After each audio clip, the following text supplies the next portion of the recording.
قرآن حکیم نے قسمیں کھا کھا کے دن اور رات کی، دن کی روشنی کی، رات کے اندھیرے کی، اس کنسپٹ کو بڑا واضح کی۔ دیکھو یہ دن اور یہ رات، یہ دو مٹکے ہیں، دو گڑوے ہیں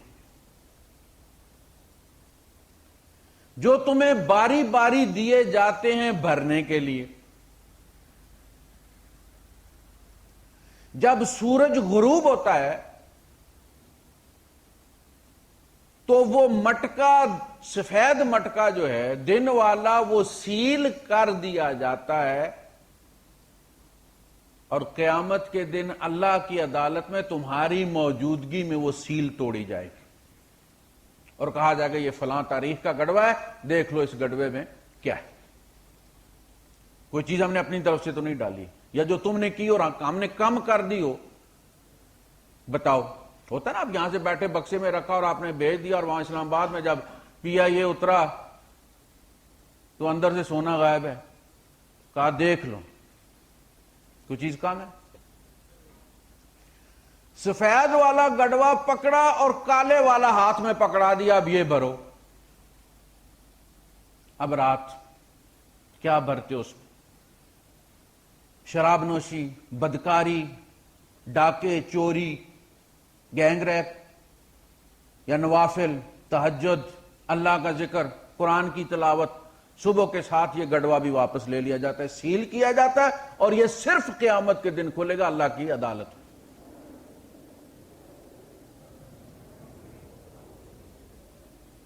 میں کبھی کبھار جب عصر کے بعد کا وقت ہوتا ہے تو افراتفری سی دیکھتا ہوں، سورج غروب ہونے والا ہے، آج کا یہ مٹکا سیل ہونے والا ہے، یار کوئی چیزیں اس کے اندر، ایک تو ہوتا ہے نا عادتاً ہم کرتے ہیں، نمازیں ہم پڑھ رہے ہیں، یہ ایک عادت ہے ہمارا، روٹین پہ آ کے ہم کام کر کے چلے جاتے ہیں۔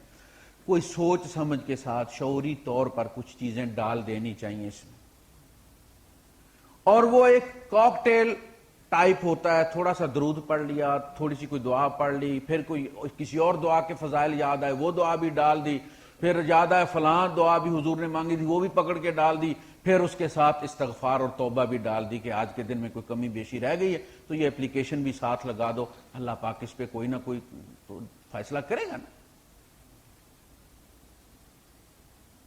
اور اس کے غروب ہونے سے پہلے کچھ افراتفری میں، جیسے فلائٹ نکل رہی ہو تو بندے کو جو بھی چیز ضروری یاد آتی ہے، یہ بھی ڈال دو، یہ بھی ڈال دو، یہ بھی ڈال دو۔ اسی طرح صبح کا معاملہ ہوتا ہے، جنہیں یہ فکر ہوتی ہے کہ یہ جو دن گیا ہے یہ دن اب کبھی پلٹ کر نہیں آئے۔ اللہ کے رسول صلی اللہ علیہ وسلم فرماتے ہیں کہ جب سورج طلوع ہوتا ہے تو منادی دیتا ہے، انا یوم جدید، لوگو میں نیا دن ہوں، کل والا نہیں ہوں، اور میں تم پر گواہ اور شہید ہوں، اور میں قیامت تک پلٹ کر نہیں آؤں گا۔ جو دن پھٹ گیا وہ پھٹ گیا، کوئی بادشاہ اس کو دوبارہ نہیں لا سکتا، نہ قوت سے نہ منت سماجت سے۔ اس کنسپٹ کو ہمارے صوفیاء نے بھی واضح کیا ہے۔ میاں محمد صاحب فرماتے ہیں کہ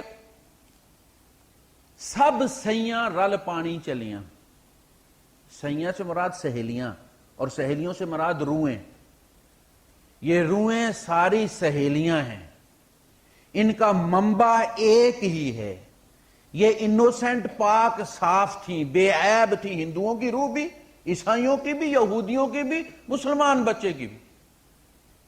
ابواہ یحودانہ وینصرانہ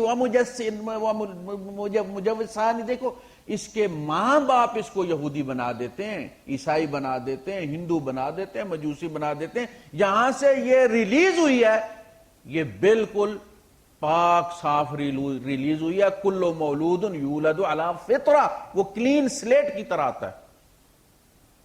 اب سارے آئے، ساری روحیں آئی ہیں ہر مذاہب کے انسانوں کی، کس لیے؟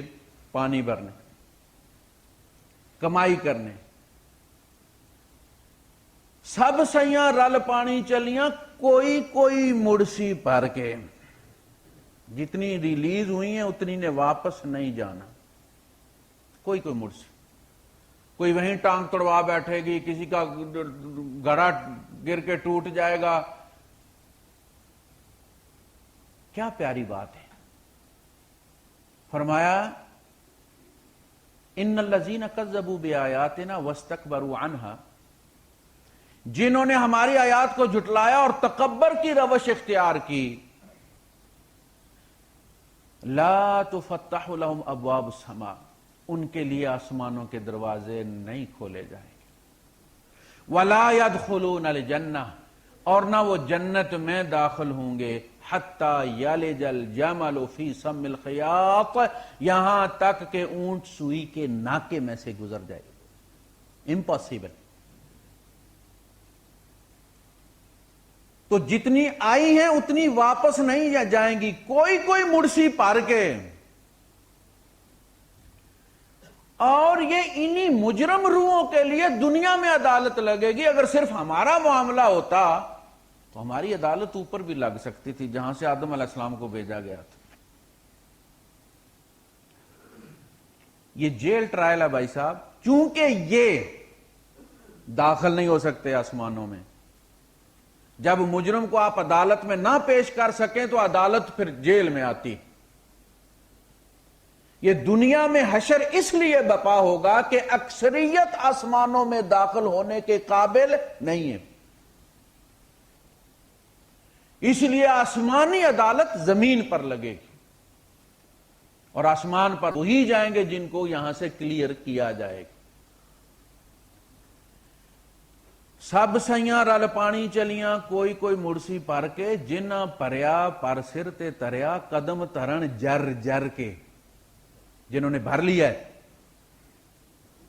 اور سر پہ رکھ لیا ہے، ان کے فٹ سٹیپس بتاتے ہیں، ان کے سٹریچز بتاتے ہیں کہ ان کا گڑا بھرا ہوا ہے۔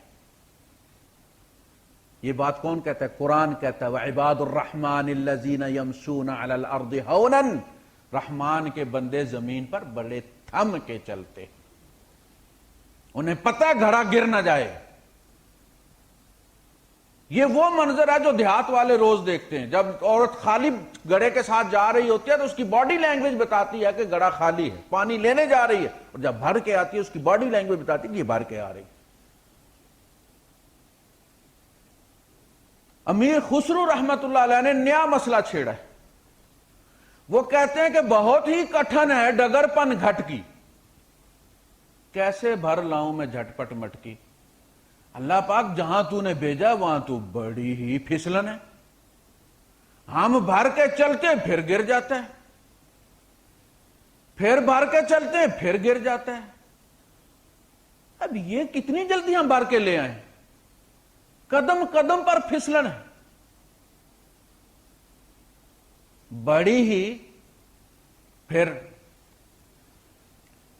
میں نے آپ کو بتایا وہ گیمز میں ہوتا ہے کہ آپ نے ایک کنویں سے پانی بھرنا ہے، موونگ ایک کنویئر چل رہی ہوتی ہے، ایک چکا چل رہا ہوتا ہے جس کے اوپر آپ نے قدم رکھ کے پھر دوسری طرف آنا ہے۔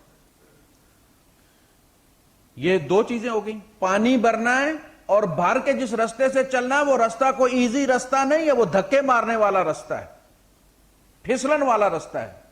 اس کے اوپر پاؤں رکھتے ہیں جب تو وہ چل بھی رہا ہے اور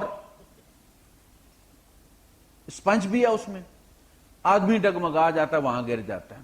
اب ٹائم لیمٹ ہوتی ہے اس میں، جو ٹیم زیادہ پانی ادھر ڈرم میں ڈال دیتی ہے وہاں سے بھر کے۔ تیسرا اس میں فیکٹر کیا ہے کہ انہوں نے ادھر ایک بل بھی چھوڑا ہوا ہے،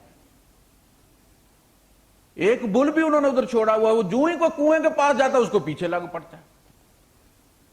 اب وہ اس کو چیٹ کرتا ہے، ایک ساتھی اس کو چیٹ کرتا ہے، دوسرا اسے جلدی پانی بھرتا ہے۔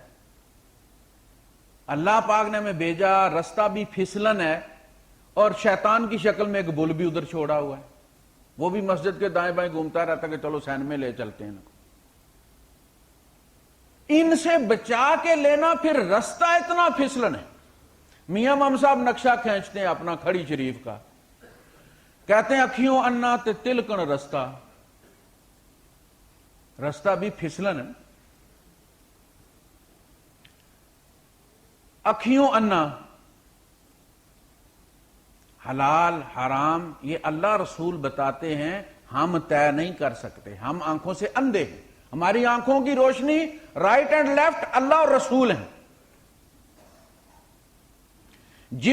جس نے ان سے نور نہیں لیا قیامت کے دن اندھا اٹھے گا۔ وَمَن لَّمْ يَجْعَلِ اللَّهُ لَهُ نُورًا فَمَا لَهُ مِن نُور، جسے اللہ سے نور نہیں ملا وہ نور کے بغیر ہی گیا۔ اور قیامت کے دن اندھا اٹھے گا۔ وَنَحْشُرُهُ يَوْمَ الْقِيَامَةِ أَعْمَى، ہم اسے اندھا اٹھائیں گے۔ قَالَ رَبِّ لِمَ حَشَرْتَنِي أَعْمَى وَقَدْ كُنْتُ بَصِيرًا، اللہ پاک تو نے مجھے اندھا کیوں اٹھایا جبکہ میں دیکھتا تھا۔ قَالَ كَذَلِكَ أَتَتْكَ آيَاتُنَا فَنَسِيتَهَا، تمہارے پاس ہماری آیتیں آتی تھی نا، وہ آیتیں اصل میں روشنی تھی آنکھ کی، قُرَّةُ اعین۔ فَنَسِيتَهَا، تو اس کو بھول گیا، تو نے نہ رات والے گڑوے میں وہ ڈالی نہ دن والے گڑوے میں ڈالی۔ وَكَذَلِكَ الْيَوْمَ تُنْسَى، ہم نہیں بھولے تم وہاں بھول آئے۔ کہتے ہیں اکھیوں انا تے تلکن رستہ کیوں کر رہے سنبھالا، تکے دیون والے بہتے تو ہاتھ پکڑن والا۔ یعنی ایک اور مصیبت ہے اوپر سے کہ جس کو آپ ہاتھ پکڑاتے ہیں مجھے سنبھالو، وہ دھکا دے دیتا ہے۔ یا ایھا الذین آمنوا ان من ازواجکم واولادکم عدوا لکم، سب سے بڑا اور پہلا دھکا تمہیں ان سے لگے۔ کرپشن کا 99.9% goes to these both relations، اولاد کے لیے، بیوی کے لیے۔ ماں باپ کو نہیں کہا،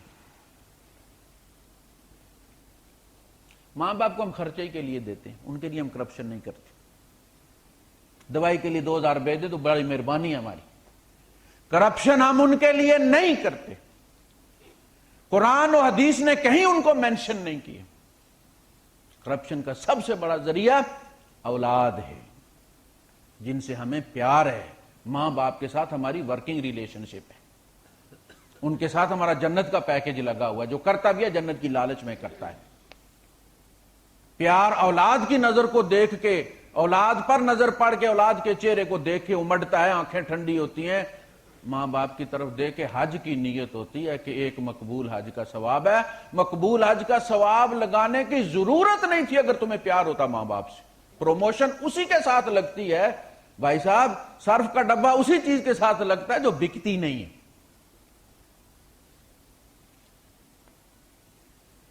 تکے دیون والے بہتے، تو ہاتھ پکڑن والا۔ اللہ پاک نے اپنی رسی لٹکائی ہوئی ہے، ہر جگہ لٹکائی ہوئی۔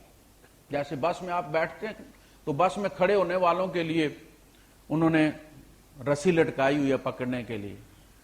میرے مولا نے کوئی جگہ چھوڑی نہیں جہاں رسی لٹکائی ہوئی ہے، اور شرط یہ ہے کہ لن فسام علیہا، یہ رسی ٹوٹے گی نہیں، تم چھوڑو گے یہ ٹوٹے گی نہیں۔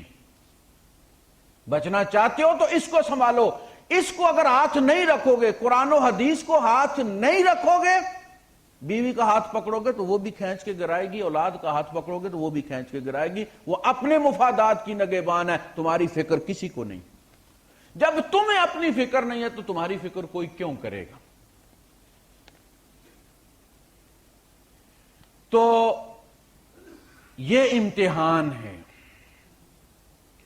شر کہاں سے آتی ہے؟ ہمارے اندر